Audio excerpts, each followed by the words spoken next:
देखिए, रिया चक्रवर्ती को लेकर जैसे उनसे सवाल पूछा गया, उन्होंने कहा कि अब तो मामला सीबीआई के पास है, अब सीबीआई देखेगी क्या करना है। लेकिन आपको बता दें कि नई शिक्षा नीति पर प्रधानमंत्री मोदी की पाठशाला, ये आप देख रहे हैं तस्वीरें, शिक्षा मंत्रालय का ये कॉन्क्लेव, नई शिक्षा नीति पर क्या बोलेंगे प्रधानमंत्री।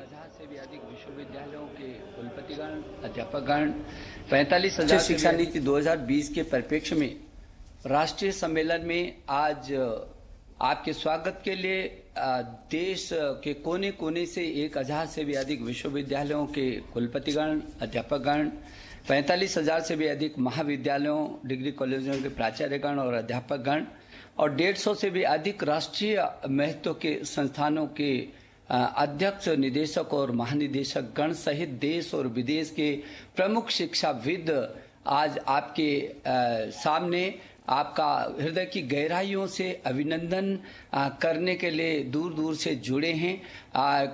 कस्तूरी रंगन जी स्वयं और अपनी कमेटी के तमाम सदस्यों के साथ आज यहाँ पर उपस्थित हैं और इसलिए मैं कस्तूरी रंगन जी का भी हृदय की गहराइयों से अभिनंदन कर रहा हूँ।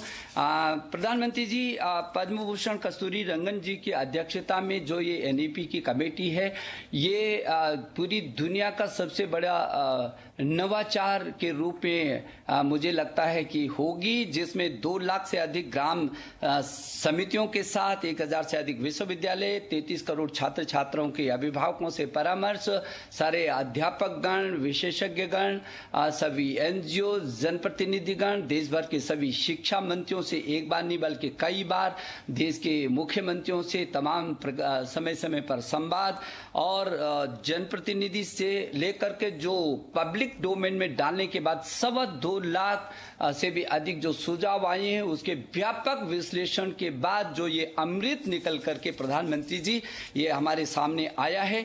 मैं ये समझता हूं कि जो आपके नए भारत के निर्माण का प्रधानमंत्री जी संकल्प रहा है, ऐसा भारत जो स्वच्छ भारत हो, स्वस्थ भारत हो, समृद्ध भारत हो, सशक्त भारत हो, श्रेष्ठ भारत हो, आत्मनिर्भर भारत हो और एक भारत हो, और जिसका रास्ता आपने प्रधानमंत्री जी का हमको दिया है कि make in India, digital India, skill India, startup और स्टैंड अप, इस रास्ते से भी होकर के आपने जो एक और मंत्र सूत्र दिया कि सबका साथ, सबका विकास और सबका विश्वास लेकर के उन नीति पर, वो आपके विजन पर प्रधानमंत्री जी ये जो नई शिक्षा नीति आई है, वो यूनेस्को के उस लक्ष्य को, जो सतत विकास के लक्ष्यों को प्राप्त करने का उसका लक्ष्य है, उसको भी केंद्रित करती है, उसको भी, उस लक्ष्य को भी प्राप्त करने की इसमें क्षमता है। प्रधानमंत्री जी, आपने हमेशा कहा है कि ये 21वीं सदी ज्ञान की सदी है, और जो प्रधानमंत्री जी आपके नेतृत्व में मैं समझ सकता हूं कि कितनी बार ये एक शब्द इस नई शिक्षा नीति का आपसे होकर के गुजरा है, बार बार आपका मार्गदर्शन जो हमको मिला है, और मैं समझ सकता हूं कितनी संवेदनशीलता से प्रधानमंत्री जी आप कितने चिंतित थे इस नई शिक्षा नीति को लाने के लिए। 1 बार नहीं, 2 बार नहीं, 3 बार नहीं, 4 बार सहित बार आपने हमारा मार्गदर्शन किया। आपके मानवता के व्यापक विजन के साथ मानवीय मूल्यों के आधार पर समावेशी और सार्वभौमिकता लिए उत्कृष्टता और गुणवत्ता से ज्ञान, विज्ञान, अनुसंधान, प्रौद्योगिकी तथा नवाचार के साथ उदारवादी और विश्व प्रतिस्पर्धी रूप में Bharat knowledge based super power बनाने के लिए, आपके श्रेष्ठ भारत के संकल्प को धरती पर क्रियान्वित करने के लिए आज ये देश भर का शिक्षा परिवार प्रधानमंत्री जी एकत्रित हुआ है। हम आपको भरोसा दिलाने के लिए दूर दूर से आपके साथ जुड़े हैं। मैं बहुत विनम्रता से आपको निवेदन करना चाहता हूं, प्रधानमंत्री जी हमारा मार्गदर्शन करें, आपके आशीर्वाद के हम अभिलाषी हैं। प्रधानमंत्री जी नमस्कार। मंत्रिमंडल में मेरे सहयोगी श्रीमान रमेश पोखरियाल निशंक जी, श्रीमान संजय धोत्रे जी, नेशनल एजुकेशन पॉलिसी, राष्ट्रीय शिक्षा नीति में बहुत महत्वपूर्ण भूमिका निभाने वाले देश के जाने माने वैज्ञानिक डॉक्टर कस्तूरी रंगन जी और उनकी टीम, इस सम्मेलन में भाग ले रहे वाइस चांसलर्स, अन्य सभी शिक्षाविद, सभी महानुभाव, आप सभी का बहुत बहुत अभिनंदन। नेशनल एजुकेशन पॉलिसी, राष्ट्रीय शिक्षा नीति के संदर्भ में आज का ये इवेंट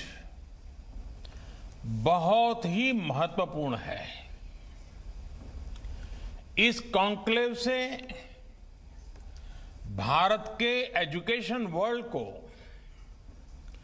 नेशनल एजुकेशन पॉलिसी, राष्ट्रीय शिक्षा नीति के विभिन्न पहलुओं के बारे में विस्तृत जानकारी मिलेगी।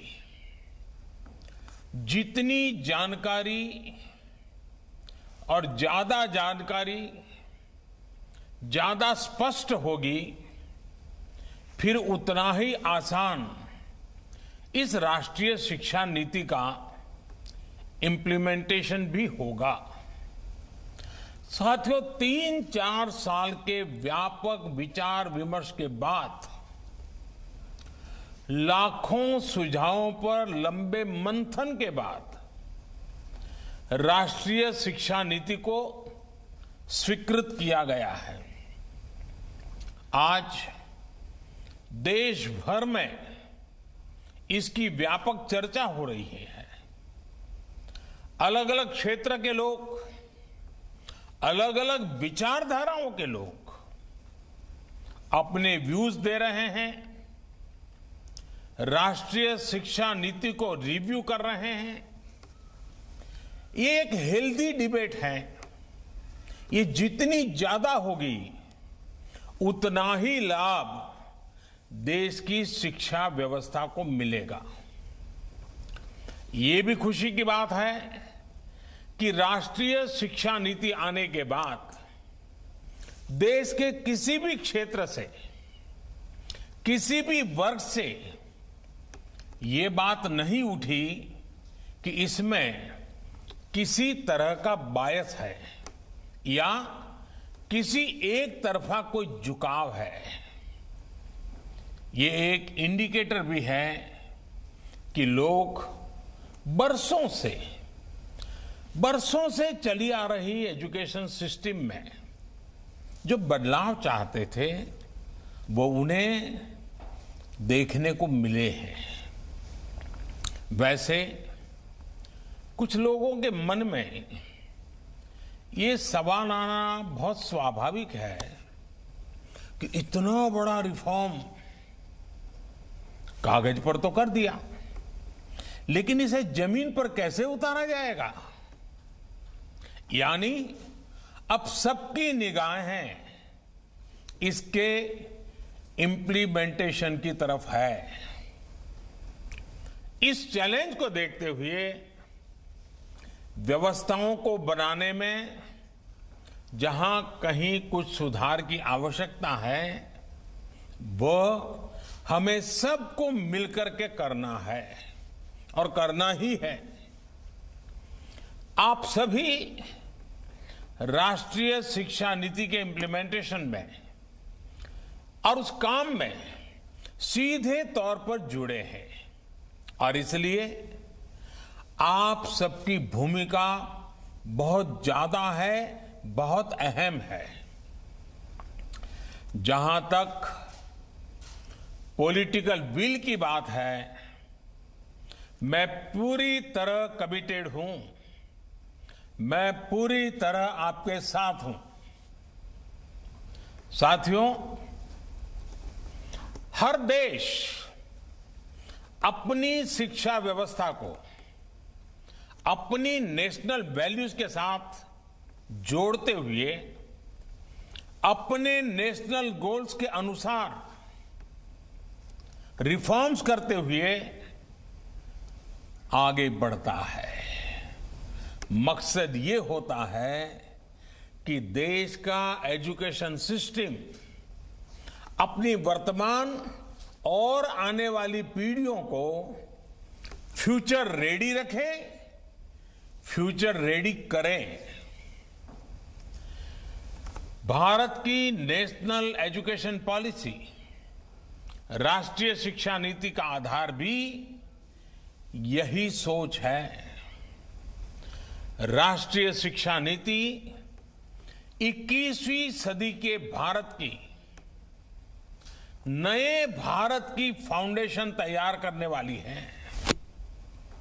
21वीं सदी के भारत को हमारे युवाओं और हमारे युवाओं को जिस तरह की एजुकेशन की जरूरत है, जैसी स्किल्स चाहिए, राष्ट्रीय शिक्षा नीति पर इन बातों पर विशेष फोकस है। भारत को ताकतवर बनाने के लिए,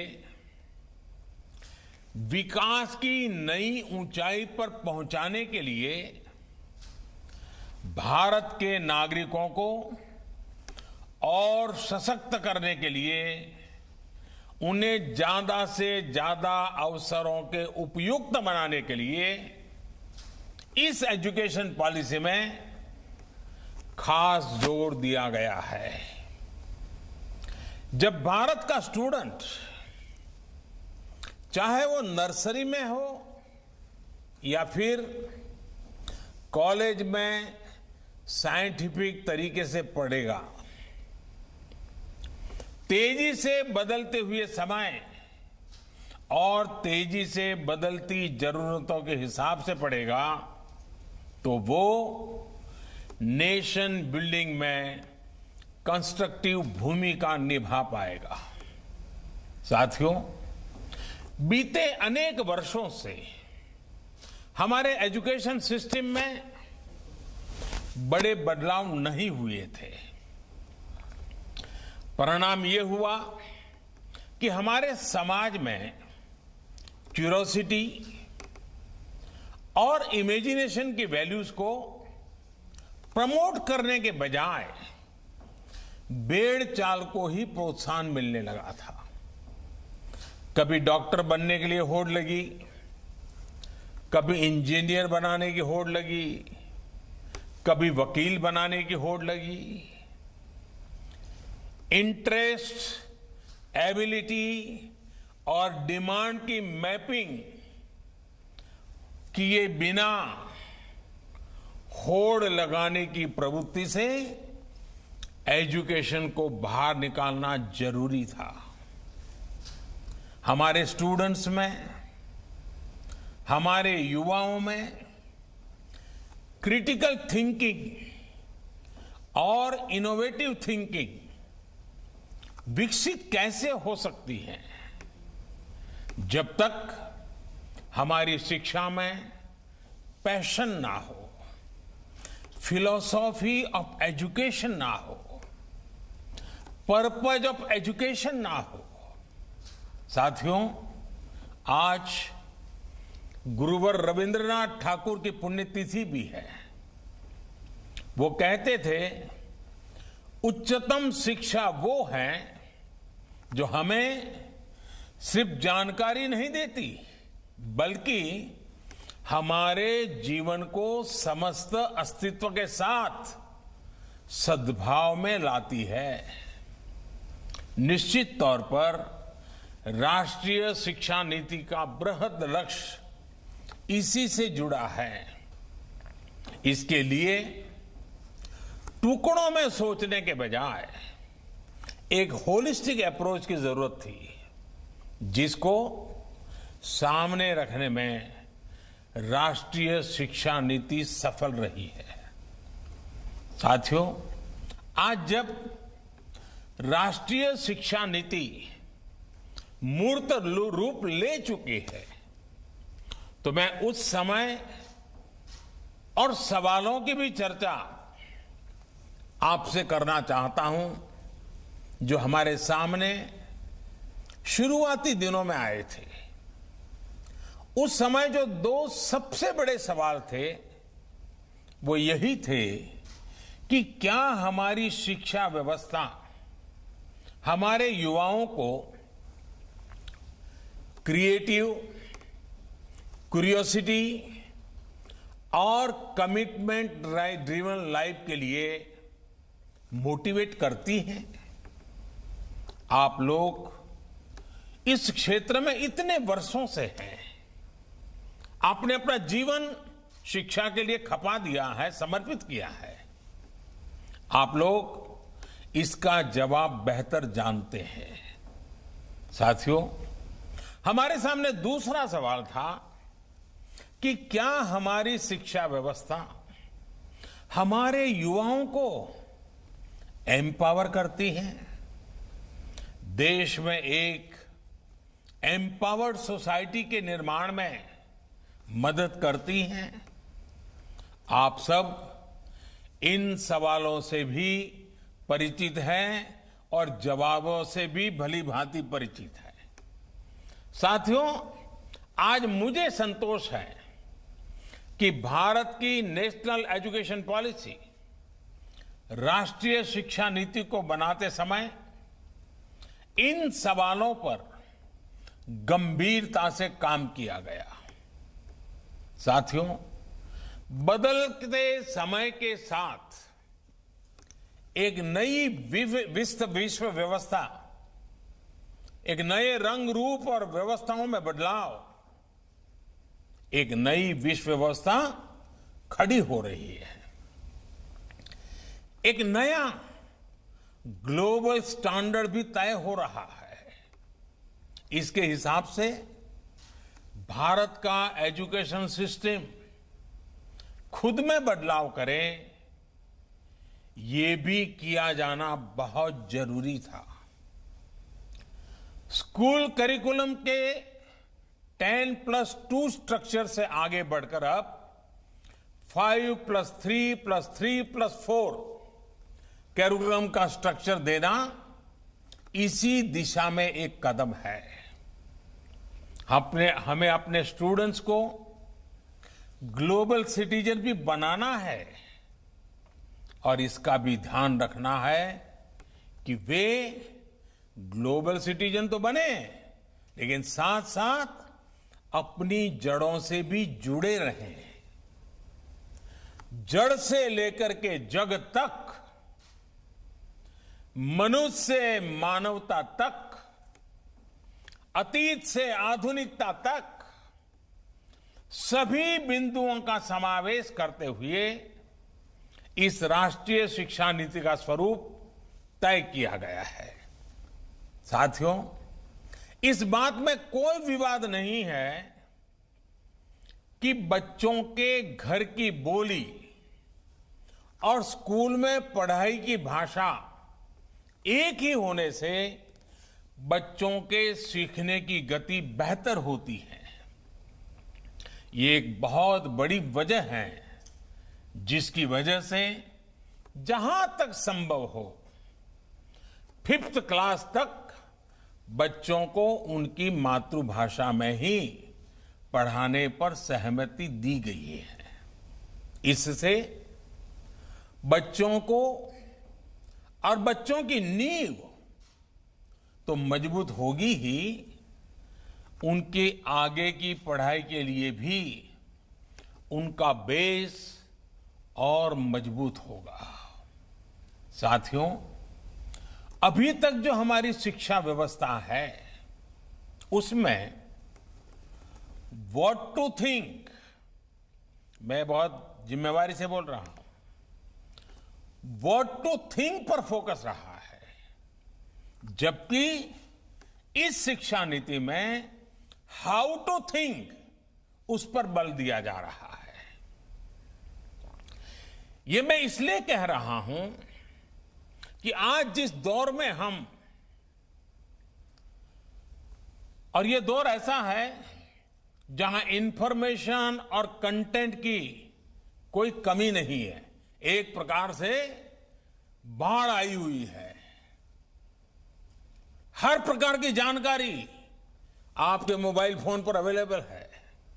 जरूरी ये है कि कौन सी जानकारी हासिल करनी है, क्या पढ़ना है।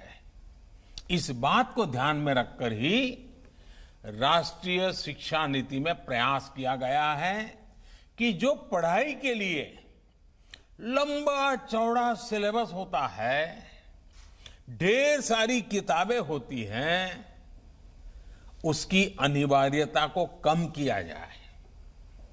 अब कोशिश ये है कि बच्चों को सीखने के लिए inquiry based, discovery based, discussion based और एनालिसिस बेस्ड तरीकों पर जोर दिया जाए।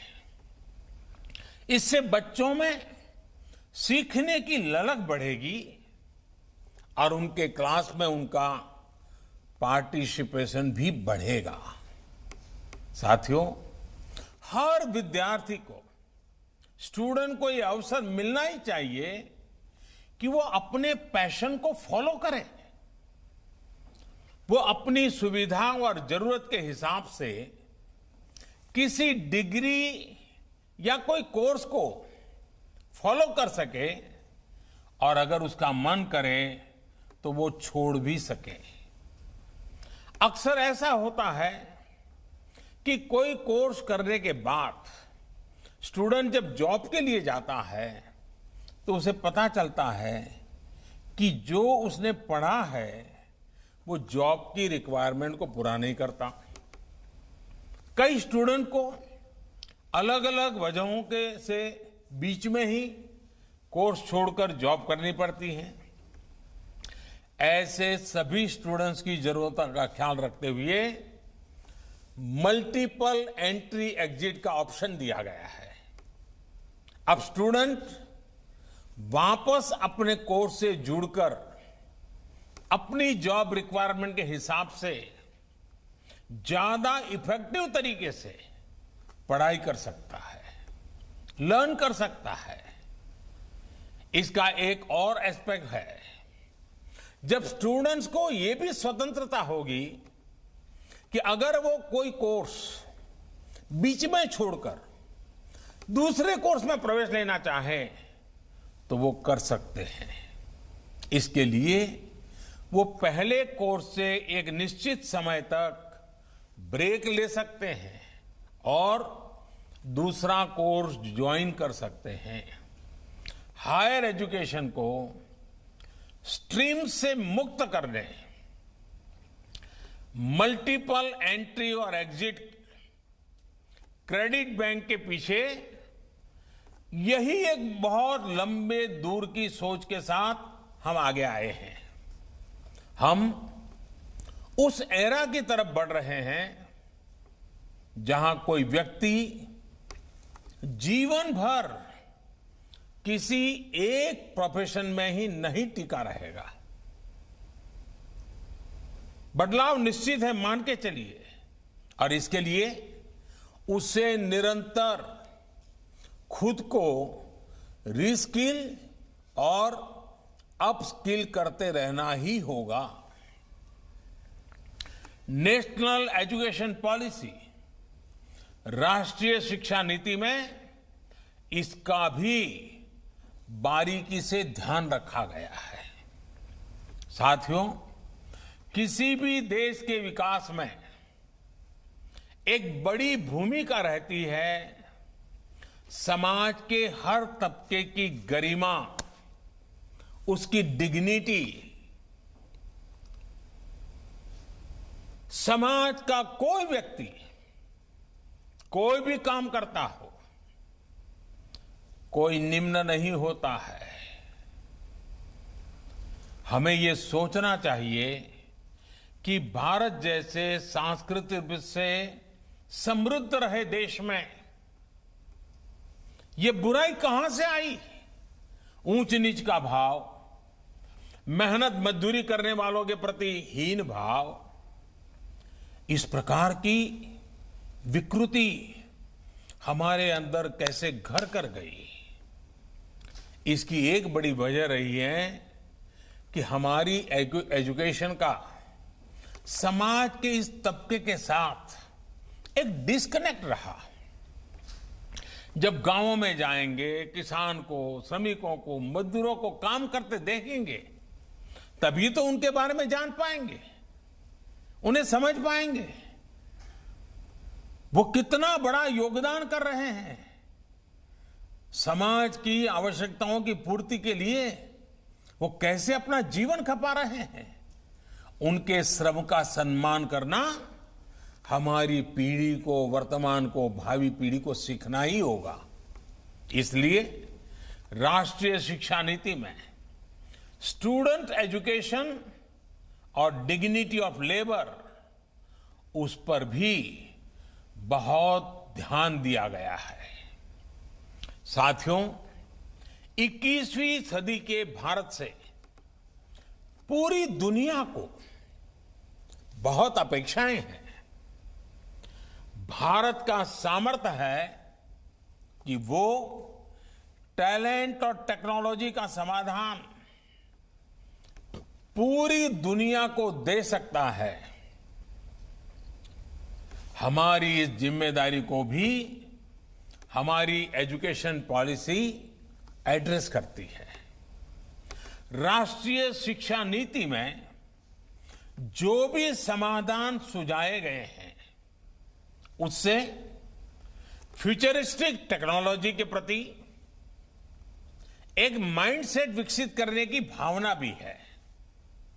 अब टेक्नोलॉजी ने हमें बहुत तेजी से, बहुत अच्छी तरह से, बहुत कम खर्च में समाज के आखिरी छोर पर खड़े स्टूडेंट तक पहुंचने का माध्यम दिया है।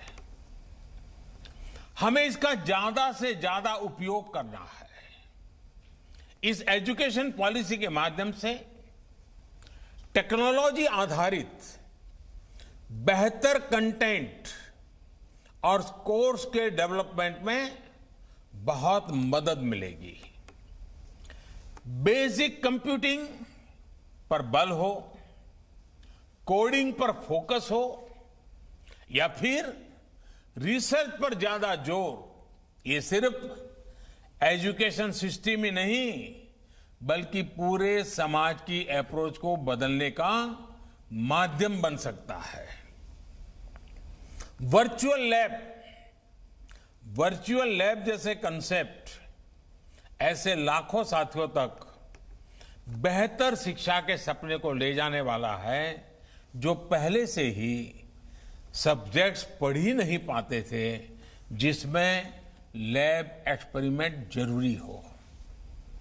नेशनल एजुकेशन पॉलिसी, राष्ट्रीय शिक्षा नीति हमारे देश में रिसर्च और एजुकेशन के गैप को खत्म करने में भी अहम भूमिका निभाने वाली है। साथियों, जब इंस्टीट्यूशंस और इंफ्रास्ट्रक्चर में ये रिफॉर्म्स रिफ्लेक्ट होंगे, तभी राष्ट्रीय शिक्षा नीति को अधिक प्रभावी और त्वरित गति से इंप्लीमेंट किया जा सकेगा। आज समय की मांग है कि इनोवेशन और एडॉप्शन की जो वैल्यूज हम समाज में निर्मित करना चाहते हैं, वो खुद हमारे देश के इंस्टीट्यूशन से शुरू होनी चाहिए, और जिसका नेतृत्व आप सबके पास है। जब हम एजुकेशन और विशेष हायर एजुकेशन को एम्पावर्ड सोसाइटी के निर्माता के रूप में खड़ा करना चाहते हैं, तो इसके लिए हायर एजुकेशन इंस्टीट्यूशंस को भी एम्पावर करना जरूरी है।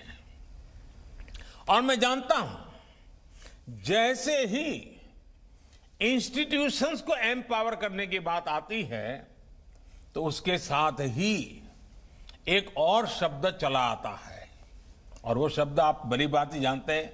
वो शब्द क्या है? ऑटोनॉमी। ऑटोनॉमी। आप भी जानते हैं कि ऑटोनॉमी को लेकर हमारे यहां दो तरह के मत पूरे देश में प्रवर्तमान है। एक कहता है कि सब कुछ सरकारी नियंत्रण से पूरी सख्ती से चलना चाहिए, तो दूसरा कहता है कि सभी संस्थानों को बाय डिफॉल्ट ऑटोनॉमी मिलनी चाहिए। पहली अप्रोच में नॉन गवर्नमेंट संस्थानों के प्रति मिसट्रस्ट दिखता है, तो दूसरी अप्रोच में ऑटोनॉमी को एंटाइटलमेंट के रूप में भी ट्रीट किया जाता है। गुड क्वालिटी एजुकेशन का रास्ता इन दोनों के बीच में से ही निकलता है, दोनों मतों के मध्य से ही निकलता है। जो संस्थान क्वालिटी एजुकेशन के लिए ज्यादा काम करे उसको ज्यादा फ्रीडम से रिवॉर्ड किया जाना चाहिए। इससे क्वालिटी को एनकरेजमेंट मिलेगा और सबको ग्रो करने के लिए इंसेंटिव भी मिलेगा।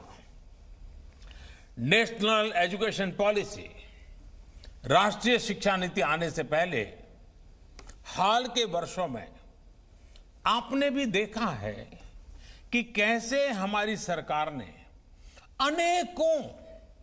अनेकों इंस्टीट्यूशंस को ऑटोनॉमी देने की पहल की है। मुझे उम्मीद है राष्ट्रीय शिक्षा नीति का जैसे जैसे विस्तार होगा, शिक्षा संस्थानों को ऑटोनॉमी की प्रक्रिया भी और तेज होगी। साथियों, देश के पूर्व राष्ट्रपति, महान वैज्ञानिक डॉक्टर एपीजे अब्दुल कलाम कहा करते थे, the purpose of education is to make good human beings with skill and expertise. Enlighten human beings can be created by teachers. वाकई शिक्षा व्यवस्था में बदलाव देश को अच्छे स्टूडेंट्स, अच्छे प्रोफेशनल्स और उत्तम नागरिक देने का बहुत बड़ा माध्यम आप सभी हैं। आप सभी टीचर्स ही हैं, प्रोफेसर्स ही हैं। शिक्षा जगत से जुड़े आप ही लोग इस काम को करते हैं और कर सकते हैं। इसलिए नेशनल एजुकेशन पॉलिसी, राष्ट्रीय शिक्षा नीति में डिग्निटी ऑफ टीचर्स का भी ध्यान रखा गया है। एक प्रयास ये भी है कि भारत का जो टैलेंट है वो भारत में ही रहकर आने वाली पीढ़ियों का विकास करे। राष्ट्रीय शिक्षा नीति में टीचर ट्रेनिंग पर बहुत जोर है। वो अपनी स्किल्स लगातार अपडेट करते रहें, इस पर बहुत जोर है। I believe when a teacher learns, a nation Leeds.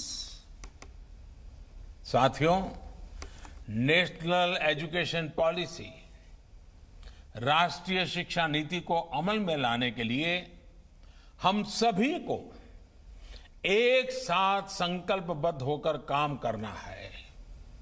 यहां से universities, colleges, school education boards, अलग अलग स्टेट्स, अलग अलग स्टेक होल्डर्स के साथ संवाद और समन्वय का नया दौर शुरू होने वाला है। आप सभी साथी, क्योंकि हायर एजुकेशन के सबसे शीर्ष संस्थानों के शीर्ष में है, तो आपकी जिम्मेदारी ज्यादा है। मेरा आग्रह है कि राष्ट्रीय शिक्षा नीति पर लगातार वेबिनार करते रहिए, डिस्कशंस करते रहिए, नीति के लिए रणनीति बनाइए, रणनीति को लागू करने के लिए रोड मैप बनाइए, रोड मैप के साथ टाइमलाइन जोड़िए, उसको इंप्लीमेंट करने के लिए रिसोर्सेज, ह्यूमन रिसोर्सेज, इस सबको जोड़ने की योजना बनाइए। और ये सारा चीज नई नीति के प्रकाश में आप ही को करना है। राष्ट्रीय शिक्षा नीति सिर्फ एक सर्कुलर नहीं है। राष्ट्रीय शिक्षा नीति सिर्फ सर्कुलर जारी करके, नोटिफाई करके इंप्लीमेंट नहीं हो सकती है। इसके लिए मन बनाना होगा। आप सभी को दृढ़ इच्छा शक्ति दिखानी होगी। भारत के वर्तमान और भविष्य को बनाने के लिए, आपके लिए, हम सब के लिए ये एक महायज्ञ है। 21वीं सदी में मिला हुआ एक बहुत बड़ा हमें अवसर है। हमारे इन प्रयासों से पूरी शताब्दी को एक दिशा मिलने वाली है और इसमें इस गौरवपूर्ण अध्याय में जुड़ने के लिए मैं आपको निमंत्रित देता हूं। इसमें आपका योगदान बहुत आवश्यक है। इस कॉन्क्लेव को देख रहे, सुन रहे प्रत्येक का योगदान आवश्यक है। मुझे विश्वास है इस कॉन्क्लेव में राष्ट्रीय शिक्षा नीति के इफेक्टिव इंप्लीमेंटेशन को लेकर बेहतर सुझाव, बेहतर समाधान निकल करके आएंगे। और मैं विशेष रूप से आज जब मुझे अवसर मिला है तो सार्वजनिक रूप से डॉक्टर कस्तूरी रंगन जी का, उनकी पूरी टीम का बहुत बहुत अभिनंदन करता हूं, बहुत बहुत धन्यवाद करता हूं। यह काम छोटा नहीं था, बहुत बड़ा काम था। बहुत लोगों के सुझाव थे, बहुत अपेक्षाएं थी और फुल स्टॉप कॉमा भी उधर उधर हो जाता तो पता नहीं क्या हो जाता। और इसलिए कस्तूरी रंगन जी और उनकी टीम ने कितनी बारीकी से एक तपस्या की तरह इस काम को किया होगा, तब जाकर के संपूर्णतः विवादों से मुक्त, विश्वास से भरी हुई, सपनों को संवारने वाली, संकल्प को ताकत देने वाली और सिद्धि में अटूट श्रद्धा के साथ ये नई शिक्षा नीति हमारे सामने आई है। मुझे विश्वास है कि देश के भावी पीढ़ी के उज्जवल भविष्य के लिए, वर्तमान पीढ़ी के सामर्थ्य को बढ़ाने के लिए ये नई शिक्षा नीति बहुत काम आएगी। मैं फिर एक बार शिक्षा जगत के आप सभी महानुभावों को प्रणाम करते हुए बहुत बहुत शुभकामनाएं देता हूं, बहुत बहुत आभार व्यक्त करता हूं।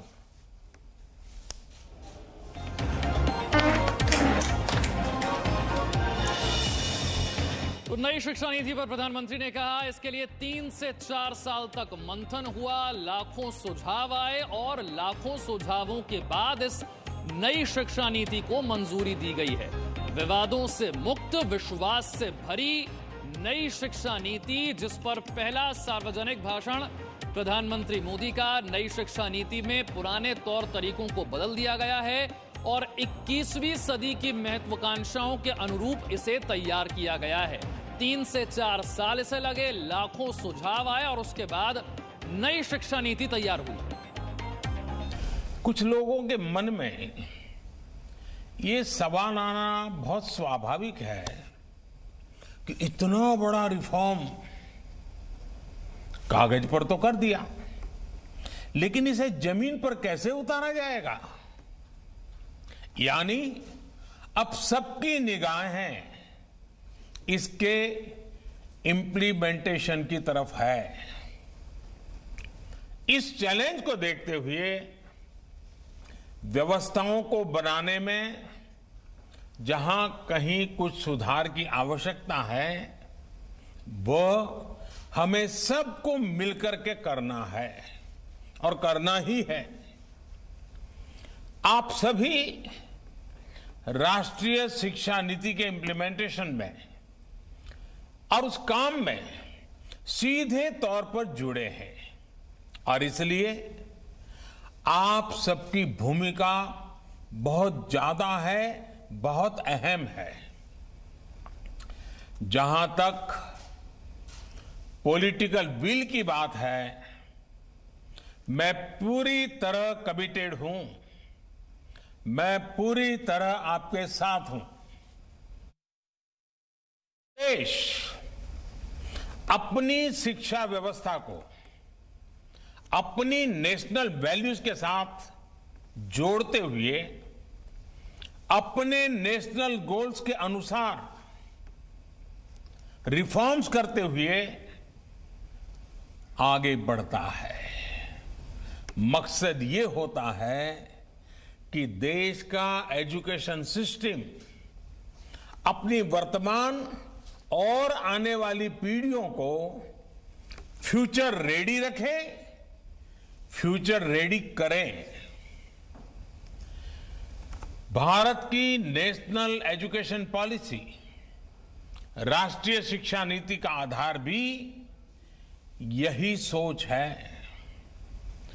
राष्ट्रीय शिक्षा नीति 21वीं सदी के भारत की, नए भारत की फाउंडेशन तैयार करने वाली है।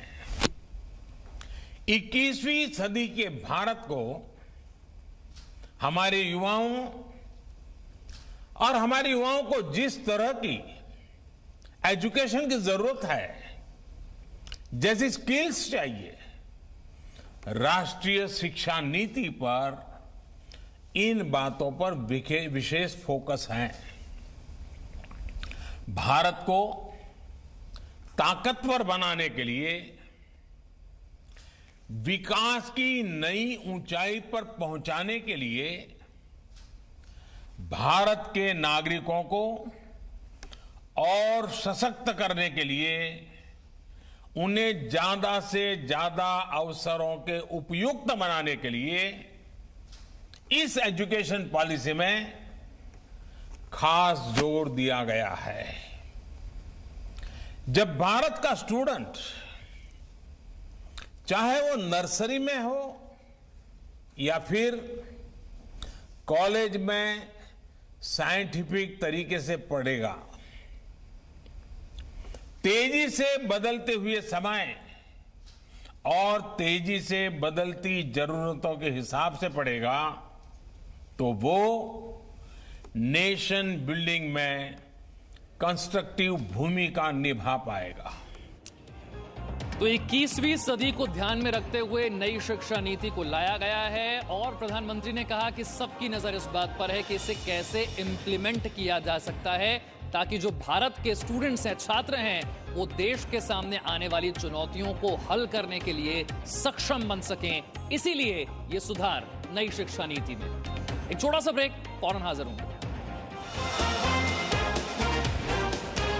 Presenting B News app, available on Google Play and App Store. Download it now.